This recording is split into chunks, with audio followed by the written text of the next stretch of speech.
Hola personas, pues ahora sí, lo prometido es deuda. Les había dicho que les iba a platicar cómo iba todo este proceso terapéutico, cómo voy y quiero contarles muchísimas cosas, pero pues lo haré poquito a poquito para que los videos no se hagan tan tediosos. Pero vamos desde el principio. Lo primero que tú tienes que saber si quieres tomar terapia es que la psicología no es algo en general, ¿no? Sino que tenemos varios enfoques psicoterapéuticos. El más conocido, el cognitivo-conductual, pero existen muchísimos más. Existe el sistemático, la terapia breve, el humanista, el existencial, muchísimos. Entonces, pues dependiendo de lo que tú quieras trabajar y del cual más te llame la atención, pues es con el que puedes iniciar. Así que pues ahí échense una aventadita a Google y pues pónganle en qué se basa tal terapia, cómo lo hace y bla, bla, bla, ¿no? Ya dependiendo de eso, pues pueden elegir mejor la opción que ustedes quieren para estar en terapia. Lo segundo que tienen que saber y que es bien importante cuando escojan un terapeuta es que este tiene que tener 2 cédulas y no tengan miedo ni pena en preguntar, oye, sí, pero ¿me pasas tus cédulas? ¿Para qué? Pues obviamente el proceso sea mejor y sea el más adecuado. Porque pues hay muchísimo charlatán por ahí. Y esto es porque tenemos una cédula que es de la licenciatura en general de psicología y otra ya sea una especialidad o maestría que nos avale de que estamos preparados para dar psicoterapia. Si no, pues no podemos dar terapia, ¿vale? Un psicólogo general no puede dar terapia, ni tampoco medicamentos, porque también he escuchado mucho por ahí de, es que mi psicólogo me recetó tal medicamento. No medicamos, nosotros no medicamos, solo acompañamos el proceso. Dicho esto, ahora sí, yo empecé terapia con un objetivo, bueno, no con un objetivo, porque de hecho tenía un objetivo, más bien con la idea de que fuera una terapia ya fuera humanista, existencial o transacción. No recuerdo ese tipo de terapia, les digo aquí el nombre cuando me acuerde y cuando lo investigue.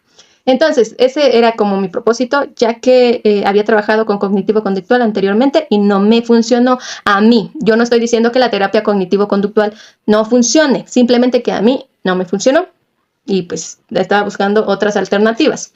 Eso porque la primer terapia que yo llevé fue una terapia humanista y me funcionó muy bien. Entonces yo dije, pues tal vez si busco este tipo de enfoque, pues ahora sí me funcione, porque anteriormente pues no. Una la dejé, la abandoné porque de plano no hice match con mi terapeuta. No hubo como ese clic, no. Y la otra pues simplemente sentía que no avanzaba y ya llevaba como fueron 6 meses y también la abandoné, desgraciadamente, porque pues igual lo mismo, no solamente eran como ejercicios y haz esto y aquella técnica y que la técnica de los colores y de los aromas y no, la verdad es que no me funcionó, ¿no? Pero, otra vez vuelvo a decir, no significa que a ti no te funcione, solo a mí en lo personal. También porque estaba buscando como esta parte más de introspección en mí, quería como mis pasados, como mis vivencias anteriores, quería ya irme desde la raíz. Entonces, que es como una de las cosas que hacen estas terapias, que es como de, ok, vamos desde la raíz, contrario a la cognitivo-conductual. Y no estoy diciendo que la cognitivo-conductual no ve el pasado. O sea, sí lo puede hacer, pero normalmente se enfocan pues en el presente, no en lo que te aqueja a ti ahora. Así que si tú eres de esas personas que dicen, lo quiero quitar ya en este momento, tal vez te funcione la terapia cognitivo-conductual porque pues ya es del momento. Y yo no quería eso. Yo realmente sí quería ver como cosas más dentro de mí, como que, no sé, más en mí, más al fondo, llegar al fondo de esto. Porque ya de plano era una etapa en la que ya no me soportaba. Bueno, ya, yo llego a terapia, yo ya había tenido procesos anteriores, como se los había mencionado. Mi primer depresión, por así decirlo, episodio de depresión fue a los 7 años, luego fue a los 17 y este último a los 27. Cada 7. Bueno, el otro fue casi a los 17, ya me acuerdo que fue a los 16. Sí, entré a los 16, ya cumplí 17, pero bueno, el chiste es que ahí fue cuando me dio. El estudiar psicología me dio como las herramientas, las bases como para saber que algo ya no estaba funcionando, que esto ya no era nada más una simple tristeza pasajera o un malestar en sí. Entonces fue como de sí, ya no estoy tan bien, pero fue hasta 2023 que fui, porque fue cuando ya de plano estaba muy mal. Ya tuve, pues, ¿cómo decirlo? Pues ya me quería desvivir, ¿no? Fueron varias ocasiones, entonces dije ya es momento, porque estaba dañando mucho a mi familia. Y eso es gracias a mi mamá, gracias a mi hermana, que son las que me están apoyando para que yo pueda seguir en este proceso terapéutico. Y que gracias a ellas, bueno, igual gracias a mí, no digo que aprendí en terapia, gracias a ella, pero también muchísimo a mí, pues ya voy saliendo. Y si no fuera porque ellas están conmigo, yo creo que estaría igual y ya a lo mejor ahorita ya no estaría contándoles este video. A lo mejor ya ni nos hubiéramos conocido. Pero bueno, ya estamos aquí y realmente les agradezco muchísimo. La primera sesión que yo tuve fue muy fuerte porque realmente fue como desprender todo. O sea, De hecho, yo iba con esa mentalidad, y cuando vaya a terapia va a ser como el vomitar todo, por así decirlo, ¿no? Y sí, literalmente fue así, le conté y esto y aquello y bla, bla, bla. Y al final ella me preguntó, ok, ¿y qué es lo que quieres trabajar? Y yo, de verdad, yo en ese tiempo no sabía nada. Yo ya no quería saber nada, más bien, ya no quería nada. Y fue como de, no sé, dígame, esta es la terapeuta. ¿No es cierto? Obviamente no le dije eso, pero sí fue como de, no sé, la verdad es que no sé qué voy a trabajar. Simplemente estoy aquí porque me siento mal, porque sé que ya no puedo, porque ya no puedo seguir dañando a mis hijos, dañando a mi esposo, y porque ya no puedo depender de mis hijos. Me explico, porque ellos no lo saben, pero la verdad es que en este tiempo ellos han sido un salvavidas para mí, porque fue por lo único que me mantenía. Si no, yo creo que desde hace muchísimo tiempo ya no estaría aquí.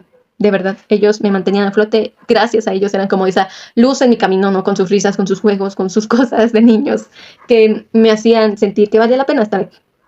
Y algún día se los voy a agradecer a esos mis niños hermosos. Pero no había un objetivo para mí. Entonces ya mi segunda sesión, ya que lo pensé, y dije, creo que ya sé que quiero trabajar. Quiero trabajar un objetivo para mí. Quiero trabajar que tenga una meta para mí, porque no puedo depender de ellos toda mi vida, porque ellos algún día se van a ir, van a volar, tienen que ser libres, es por naturaleza, ¿no? Y no los puedo, yo no puedo seguir agarrándome de ellos. Debo de tener mis propios sueños, porque al final de cuentas sigo siendo una mujer, sigo siendo una persona aparte de ser mamá. Y no quiero tampoco que ellos se vean aferrados a mí porque yo no los he soltado bien, y porque se supone que yo solamente estoy aquí pues para darles un empujoncito, no para vivir sus vidas, ni para que ellos tengan que sostenerme a mí, que ellos tengan que cuidar de mí. Debe de ser al revés. Así que eso fue lo primordial, fue mi objetivo, y ahora con mucho gusto, como se los dije en el video anterior, lo he logrado. Han sido varias cuestiones que he tenido que trabajar, una de ellas mi infancia. Me quedé en lo de la infancia. Y antes de llegar a la infancia, tomé muchísimos temas más, vimos muchísimos temas en terapia, pero sin duda el que más me llegó y con el cual yo sentí que empecé ahora sí a avanzar a pasos agigantados en terapia, fue cuando empecé a trabajar mis traumas, mis dolores de la infancia, que todavía ahí me aquejaban muchísimo. Ahí ya fue cuando yo dije, ya, estamos avanzando y ya me siento más ligera, ya no me siento tan pesada. Y al principio estaba muy renuente a hablar con alguien más sobre mi infancia. Ya lo había hecho anteriormente en otra terapia, pero fue como muy breve, fue así como al aire, ¿no? O sea, sí, esto me dolió y ya, fin. Pero aquí no, aquí esta vez sí fue como de, ok, me dolió, ¿por qué me dolió? ¿Qué pasó? ¿Qué estaba pasando ahí? Fue como escarbar, hasta llegar al meollo de la situación y entender por completo todo el contexto en el cual yo estaba viviendo. Y es que yo sí considero más bien, yo sé que viví una infancia complicada, difícil. No voy a decir que fue una infancia tormentosa, turbulenta, muy dolorosa, o sea, sí dolorosa para mí, pero a lo mejor no para otras personas, y tampoco es como que me haya ido tan mal en la infancia. Sí, fui una niña alegre, fui una niña contenta, fui una niña que jugaba mucho, fui una niña muy traviesa, pero pues sí, hubo muchísimas situaciones que ahí me aquejaban muchísimo. O sea, primero una niña de 7, 8 años que ya tenía ideas de quitar. Entonces ya desde ahí, ¿no? Ya andaba algo mal. En la infancia fue cuando comencé con estos problemas de alimentación, de mi dificultad con los alimentos. En la infancia fue cuando me pasó lo del abuso por parte de esas personas que se supone que tendrían que cuidarme. Entonces, pues sí viví muchísimas cosas en la infancia. Una familia que pues obviamente se la pasaba peleando, se la pasaba discutiendo, siempre había problemas. Entonces todas esas cosas. Y yo era de esas niñas que decía, ya quiero ser grande, o sea, ya quiero crecer. Quiero crecer en primera para ya salirme de aquí. Quiero crecer para ya trabajar y poder buscarme un hogar y ya olvidarme de todo esto. Y quiero crecer para poder darle a mi mamá algo y que ya no tenga que quedarse con mi papá. De verdad, yo era esa niña. Y ahora me lamento y así de, cállate, ¿no? Es que quieres ser adulta. Pero no, sí, yo era esa niña que sí, de verdad, yo ya quería crecer. Entonces, allá se imaginarán. Entonces, pues así, era mi infancia. Y les digo, estaba renuente a tomar este tema, porque iba a ser, yo sabía que esto iba a dolerme hasta el alma. Si yo empezaba a hablar sobre la infancia, porque ya traía muchísimas cosas que sabía que no estaba bien. Y es que crecemos así, ¿no? Crecemos pensando que lo que nos dijo mamá, lo que nos dijo papá, lo que nos dijo el adulto cuidador, pues estaba bien, era lo correcto, que así era la vida, y al final te das cuenta que ni maíz, palomaíz, o sea, así no es la vida, que hay muchísimas otras cuestiones. Y entonces yo era algo con lo cual era como de, no quiero, pero sí quiero, ¿no? Y más porque están involucrados al 50-50% mis papás, o sea, 50 de mamá, 50 de mi papá. Y al final de cuentas yo sabía que con mi mamá no iba a haber tanto problema porque mi mamá está aquí conmigo y vamos a poder crear más vivencias y vamos a poder crear más anécdotas y vamos a hacer más cosas pues porque ella está viva, la tengo aquí conmigo. Pero a diferencia de mi papá, que mi papá ya no está conmigo, pues obviamente estos temas iban a ser muy complicados porque pues ¿a quién le digo? ¿No?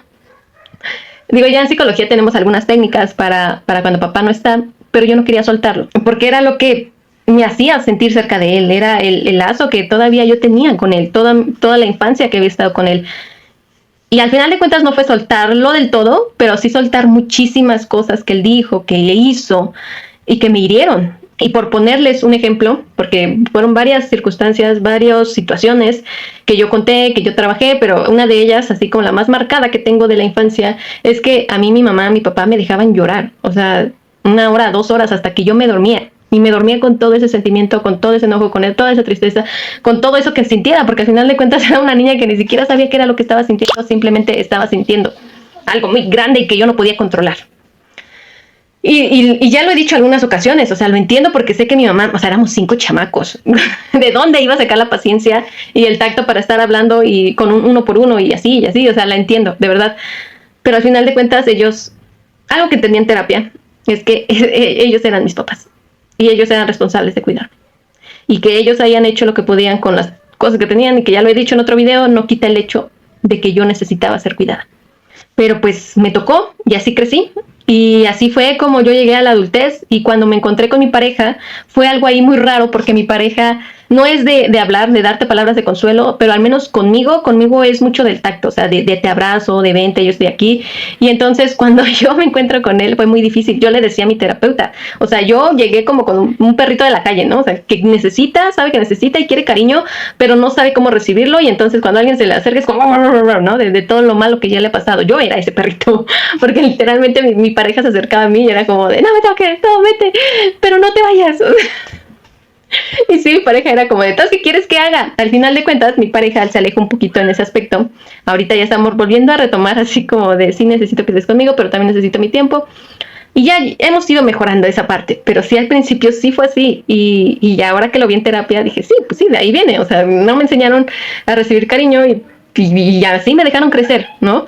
Eso, y aparte muchísimas otras consecuencias que me dejó esto, como el estar hiperactiva, o sea, el estar en hipervigilia, es decir, que escucho un ruido y ya es, ¿qué pasó?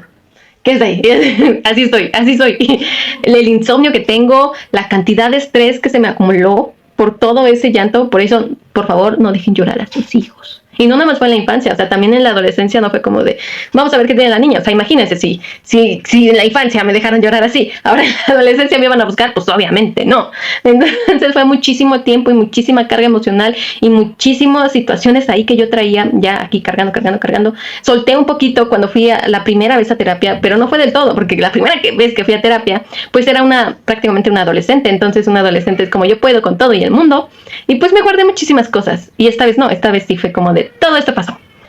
Y me topé muchísimas veces con una pared, porque de verdad, era como de, pero a mí me enseñaron que esto estaba bien. Y entonces mi terapeuta siempre entraba ahí en discusión y me decía, ¿y tú lo consideras así? Y yo, no, ya no. O era como ¿y todavía esto te funciona? ¿Te sirve a ti, a la Eli de ahora? Y era como de, no, pero es que ya no sé, no, como que no veo otra forma de hacerlo. Que a lo mejor sí había otras formas, pero como yo ya estaba tan acostumbrada a hacerlo de esa forma, pues me costaba muchísimo trabajo. O sea, fue algo que me educaron desde chiquititita. Por ejemplo, y otro es el decir siempre sí. O sea, yo no podía decirle que no a mi mamá, o no a mi papá, o no a mis hermanos. Y el problema era que yo era la más chiquita. Entonces, ¿a quién le decía que no? A nadie, a todos les tenía que estar diciendo sí. Y así crecí por la vida. Y fue como de, tienes que ser servicial, tienes que apoyar a tu mamá, tienes que apoyar a tu papá y tienes que apoyar a tus hermanos. ¿Me explico? Entonces, todo lo que me dijeran era sí. Y yo crecí con el sí. Y cuando fui adulta no podía decir no. Porque entonces era como de, ¿cómo digo que no? O sea, nunca se me permitió decir que no. Y a lo mejor mis hermanos tuvieron la oportunidad de decir no a nosotros, que éramos los pequeños, y así, el siguiente, pero de verdad, ¿yo a quién le decía que no? ¿Al perro? ¿Al gato? De verdad, eso igual fue una cuestión muy difícil, pero que aprendí desde chiquita. Y les digo, como estos ejemplos tengo muchísimos y aquí les va mi lista. Así que bueno, porque si no... les hablo. El tema de hoy es sobre la figura materna. Eso es lo que yo vi en terapia y es uno de los temas que me ayudó a avanzar también a pasos agigantados en este proceso. Y antes que nada, quiero hacerles entender que figura materna no es igual a mi mamá. O sea, la figura materna tiene que ver más con la percepción que yo me creé de lo que es mamá. Sí, obviamente mi mamá es la base de mi figura materna, pero pues mi mamá en sí no es como el todo de mi figura materna, ¿sí me explico? Para que no digan, ay, es que estás culpando a tu mamá y no ves lo que hizo tu mamá. O sea, no, mi mamá es una persona hermosa, maravillosa. Los que la conocen lo saben. Así que para que no se lo tomen tan personal y digan, ay, es que tu mamá, porque ya sé que aquí las mamás son intocables. Pero bueno, ya. No, pero es en serio, mi mamá es una persona extraordinaria. Yo amo demasiado a mi mamá. Ahora sí, ya aclarado eso, puedo empezar. Como los que ya me han seguido anteriormente y han visto videos anteriores míos, pues saben que mi papá, mi mamá fueron padres muy ausentes. Es decir, que ellos tenían que salir a trabajar, y ya lo he dicho en varios videos, y yo me quedaba solita al cuidado de mi hermana mayor, porque pues tengo hermanos, pero pues son más grandes que yo. Entonces yo prácticamente con ellos dejé de convivir desde los 10 años. O sea, convivir me refiero a vivir en la misma casa, ¿no? Porque obviamente convivo con ellos, pero desde que tengo 10 años pues ya no conviví tanto con ellos. Yo más bien crecí con mi hermana y al no tener a mi mamá presente, pues obviamente mi cerebro tenía que hacer algo ahí, ¿no? Para decir, necesitamos una figura materna. Y entonces, ¿qué pasó? Pues lo deslizó hacia mi hermana. Entonces, inconscientemente, mi hermana pasó a ser más como esa figura materna que mi mamá. Y pues eso pues me trajo muchas complicaciones. La primera, pues que el vínculo con mi mamá fue muy... ¿cómo digamos que los vínculos que se forman cuando son muy grandes, hagan de cuenta que son de esos lazos irrompibles. Con mi mamá no, con mi mamá el vínculo que yo formé no era de ese hilo de estambre que rompes así, ¿no? Con las manos, así. Entonces así se fue formando el vínculo con mi mamá, al yo desplazar la figura materna hacia mi hermana. Eso pues ya lo había entendido anteriormente. Y de hecho trabajé mucho también mi figura materna como de entre los 20 años, más o menos por ahí, que fui a algunos cursos y tomé cursos en línea también para talleres sobre la figura materna. Pero el problema aquí es que yo lo trabajé como si mi mamá ya no estuviera, o sea, como si mi mamá ya hubiera fallecido, por así decirlo. Cuando mi mamá estaba presente, mi mamá está viva. Entonces sí me ayudó muchísimo a honrar a mi mamá, a respetar a mi mamá, porque antes de eso, no es que no la respetara, pero sí era muy difícil para mí porque... yo físicamente me parezco mucho a mi mamá, ¿no? De hecho, mi mamá, creo que podrías cambiarme el color de piel a mi mamá y hacerla de mi color así morenito y ya nos parecemos súper más. Porque mi mamá es más blanquita, es de una tez más clara. Pero en sí, pues sí, somos muy parecidas. De hecho, mi papá, cuando ya se pasaba de copa, siempre era como su discurso de, ay, es que tú te pareces mucho a tu mamá. Entonces yo desde ahí fue como el chip de, no, cierto, yo no me parezco a mi mamá, y no soy mi mamá, y no me parezco, y no quiero ser como mi mamá. Entonces sí, traía como ese chip que me estaba haciendo muchísimo daño, porque estaba negando de cierta forma a mi mamá. Y eso ya lo entendí cuando les digo que hice con estos talleres y todo, y por eso me ayudaron muchísimo, pero no lo suficiente, porque todavía tenía ahí muchísimas cosas que me estaban lastimando y que no habían sanado.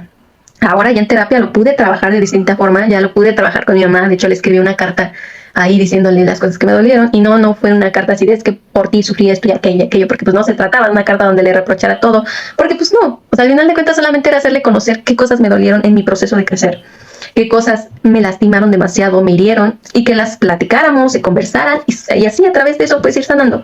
Mi relación ahora con mi mamá pues no es así como que ustedes digan, ay, somos uña y mugre, pues ¿por qué no? En primera porque pues ya vivimos separadas, o sea, ya tengo mi familia, y pues ella tiene también pues sus cosas.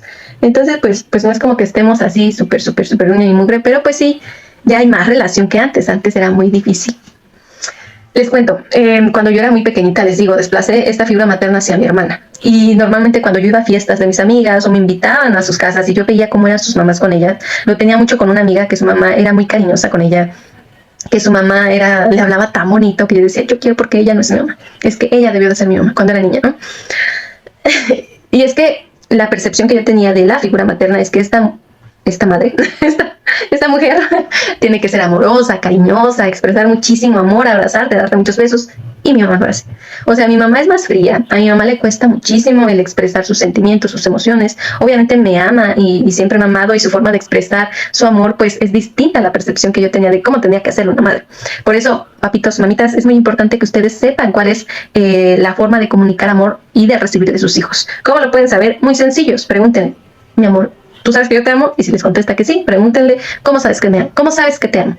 Y ya dependiendo de de la respuesta, perdón, es el cómo ellos expresan y reciben amor. Si ellos te dicen, no sé, pues porque me lees cuando duermo, pues porque me das de comer, entonces a lo mejor su forma de amor es más del que tú les des cosas, y no me refiero a cosas materiales, sino a estos ejemplos. Por ejemplo, dile, a mí, mi amor, de este plato tan precioso para ti, adórnales, no sé, su hot cakes, su desayuno, cántale por la noche, léele un cuento, ¿no?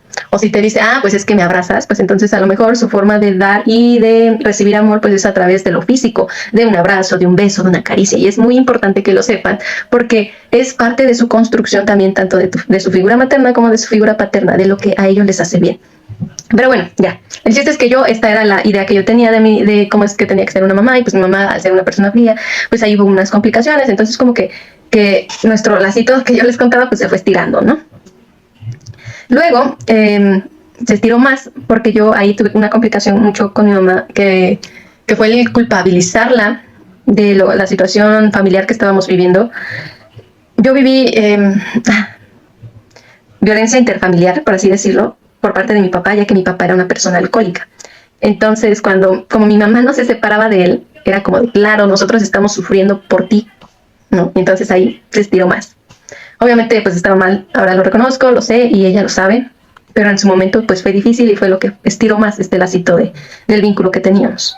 Luego vino la adolescencia y pues en este paso por la adolescencia tuve crisis ansiosas, y la peor fue cuando me dio una crisis paranoico-esquizoide, que ya eso me lo dijo el psiquiatra cuando me llevaron, donde yo, pues como les había comentado, desplacé este sentimiento de figura materna hacia mi hermana.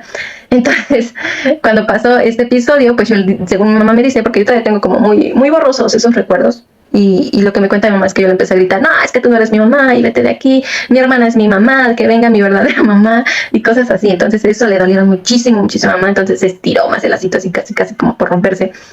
Pero luego pasó algo, que fue que mis hermanos pues ya no estaban en casa, mi hermana se fue a estudiar a otro estado, mi papá ya casi no estaba, por lo mismo que se la pasaba tomando, y se habían como ahí separado, no recuerdo bien. Entonces el chiste es que estuve mucho tiempo a solas con mi mamá, lo cual nos hizo unirnos muchísimo, nos hizo unirnos bastante, y pues creamos como este vínculo, nos acercamos un poquito más. Pero el problema vino a mis 19 cuando me embaracé, que eso para mi mamá, ella no me lo ha dicho porque les digo que no comunica mucho sus expresiones, pero yo sí sentí que se alejó, y también se lo comuniqué en la carta que les digo. Entonces siento que fue como, estirarlo más, ¿no? Y luego me fui de la casa cuando tuve a mi bebé, y mi mamá no es como de buscarnos a nosotros, o sea, es como de ustedes me tienen que buscar. Ahora ya no tanto, pero antes sí era así. Y lo que pasó aquí fue que mi preciosa, adorada suegra, pues estuvo muy presente con nosotros. Entonces, como yo no tenía clara mi figura materna, ¿qué creen que pasó? Pues también lo mismo, ¿no? Como que desplacé esta figura materna hacia mi suegra, y fue como de, ¿por qué mi suegra no es mi mamá? Ya sé. Entonces, todo mal conmigo.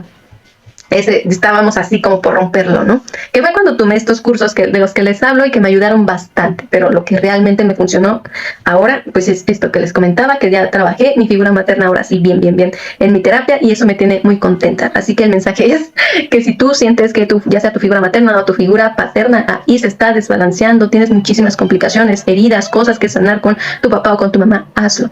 De verdad te va a ayudar mucho, porque tu mamá y tu papá al final de cuentas son base de muchísimas creencias que tú tienes, que tú crees, que a veces te quedas con ellas por el simple hecho de no querer soltar a mamá o no querer soltar a papá, porque es lo único que tienes de ellos. Además que si lo van a hacer, pues la relación también se va a fortalecer un poquito más, ya sea porque él o ella estén vivos, y si no, al menos para que salgas de ese duelo, porque a veces cuando ellos no están, no soltamos o nos quedamos muy estancados en el duelo por esas mismas circunstancias que no queremos sanar, que no queremos ver. Pero bueno, pues ojalá si tienen ahí esa complicación puedan hacerlo. Ya me despido de ustedes, ya llego muy chiquito, y nos vemos. Espero que les haya servido este video.